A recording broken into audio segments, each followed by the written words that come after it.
Renee Ashford had spent 15 years making herself impossible to replace. The year she finally asked for something back, she learned something about herself no one had ever bothered to notice. It was 5:52 in the morning, and she was already answering someone else's question. Her own to-do list sat exactly where it had sat for years. At the bottom, underneath everyone else's. The wall by her fridge was covered in color, pickup times, deadlines, someone's dentist appointment. Not one of them was hers. There was a blank space in the corner, low down, where a note of her own would have gone. It had been blank so long she'd stopped seeing it. By the time Maya and Jordan came downstairs, both lunches were packed, both backpacks were by the door, and Renee had already answered 4 messages that had nothing to do with either of them. Nobody in the house had ever had to ask her twice for anything. That was simply who she was, the one who had it handled before anyone noticed it needed handling. Somewhere in the year ahead, one ordinary Tuesday would change everything Renee believed about herself. She didn't know it yet. She wouldn't know it for months. Stay with me until the end. Because what Renee does in the final moment is the part most people never get to. Renee had a way of answering before people finished asking. A coworker would start a sentence and she'd already be reaching for her calendar. Nobody had to convince her of anything. She said yes the way other people breathe, without thinking about it. It happened so often it had stopped registering as a decision. A folder appeared on her desk. A shift needed covering. A birthday needed remembering. She simply took it, every time, without deciding to. There was a colleague down the hall who never finished a sentence around her. He didn't need to. He'd start with her name, and by the second word she was already reaching for her calendar. He'd walk away relieved, already forgetting he'd asked. Renee never noticed the gap between his question and her answer. There wasn't one anymore. It wasn't only work, and it wasn't only her ex. A friend she hadn't heard from in months called, needing a ride to the airport, and Renee was already looking for her keys before the friend had finished explaining why. Her ex-husband knew it too. He didn't ask so much as inform. A swapped weekend here, a late pickup there. He wasn't unkind about it. He simply assumed, the way you assume gravity, that Renee would bend. On a Thursday in October, she stayed 40 extra minutes helping a colleague who had never once said thank you and missed the only recital Maya would have that year. Maya looked for her seat before the lights went down, found it empty, performed anyway. She didn't yell about it. She didn't even bring it up directly. She just said quietly, while folding a shirt that wasn't hers to fold, that it was fine. She was used to it. That sentence stayed with Renee longer than any argument would have. She sat in the driveway for a full minute before going inside. Not crying, just sitting. Somewhere in this story is a version of you that stopped raising its hand a long time ago. Stay with Renee. She's about to go looking for hers again. Months earlier, she'd spent 2 weeks training the person she assumed was just another hire, showing him the shortcuts, the systems only she understood. She hadn't thought twice about it. Teaching people was just another thing she was good at. The reorg email went out to the whole department on a Tuesday afternoon. Renee found out about the promotion the same way everyone else did, by opening it. A new box had appeared above her name on the chart.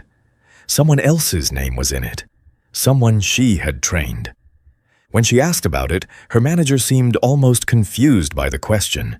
He said it as if it were the nicest thing anyone had told Renee all year, that she was simply too valuable where she was, that promoting her would mean replacing 3 different jobs at once. For 1 second, something sharper than composure surfaced. Then she set the pen down and smiled, and thanked her for the kind words. It was meant as praise. Renee heard it as a sentence, a permanent one. She didn't tell anyone what had happened. She drove home, made dinner, checked homework, answered a work email at 9 without being asked. all of it on the same autopilot that had carried her through every year before this one. The kids were asleep. The house was quiet in the particular way houses get quiet when everyone in them needs something from the person still awake. Renee stood in front of the sticky note wall for a long time before she noticed the corner of one note curling behind the newer ones. The ink was old, almost gone. Dance class, Saturdays, 10 a.m. She didn't remember writing it. She peeled it off slowly, the way you handle something that might not survive being touched. She sat down on the floor with her back against the cabinets, the note between the two fingers, and tried to remember a single Saturday morning that had ever belonged to her. She couldn't. It wasn't the promotion. It wasn't even the recital. It was this, a stranger's handwriting that happened to be her own, proof that some other version of her had once wanted something, and that version had quietly gone missing years ago without anyone noticing, including her. She tried to picture the woman who had written that note. Younger, maybe lighter, someone who still believed a Saturday could be hers. She couldn't find her anywhere in the house. She thought about all the things she'd said yes to that year. None of them added up to a single memory that was only hers. Every one of them belonged to someone else's life, borrowed for an afternoon and never returned. She had been so busy being needed, she'd forgotten to be missed. The refrigerator hummed. The house stayed quiet. And for the first time in longer than she could measure, Renee let herself sit in exactly how much that cost her, without reaching for anyone's calendar to fix it. If you found an old note in your own handwriting tonight, what would it say? Tell us in the comments. Someone else reading this might need to be reminded too. The next night, Jordan needed help with a project due in the morning. At the same time, her phone lit up. Her ex, asking her to swap the weekend again, already assuming the answer. For the first time in longer than she could name, Renee didn't answer right away. She looked at Jordan, glue stick in hand, waiting for her the way children wait, without doubt that she'd come. She typed something longer first, an explanation, a softener, then deleted all of it. Her reply was short, calm. Her hand wasn't as steady as her voice would have been. It was 2 words, not this weekend. She didn't add an explanation. She didn't soften it with an apology. She set the phone face down on the counter and sat back down next to Jordan. Nothing collapsed. A few people were annoyed for a day or two. One person, unexpectedly, seemed to respect her more for it than they ever had when she said yes. At work, the colleague down the hall started finishing his sentences before he reached her desk. He'd learned, without either of them saying it out loud, that the gap was back. She still helped, she still showed up, but there was a line now and it held.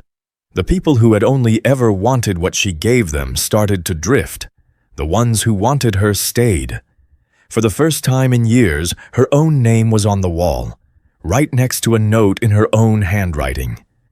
Dance class, Saturdays, 10 a.m. The following Saturday, at 10 in the morning, Renee stood outside a studio she hadn't set foot in for over a decade. Her hand hovered there the same way it had hovered over her phone the night she finally said no. This time, she didn't delete anything. She just went in. For a moment, in the mirror, she almost didn't recognize the woman looking back. Then she did. Somewhere between the promotion she didn't get and the note she didn't remember writing, Renee had stopped mistaking being needed for being seen. She hadn't learned to say no.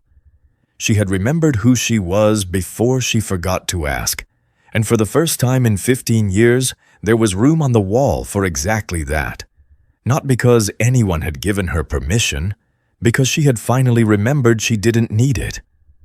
Somewhere tonight, someone else is standing in front of their own wall, trying to remember when they disappeared from it. If this found you at the right moment, there's another story like it waiting.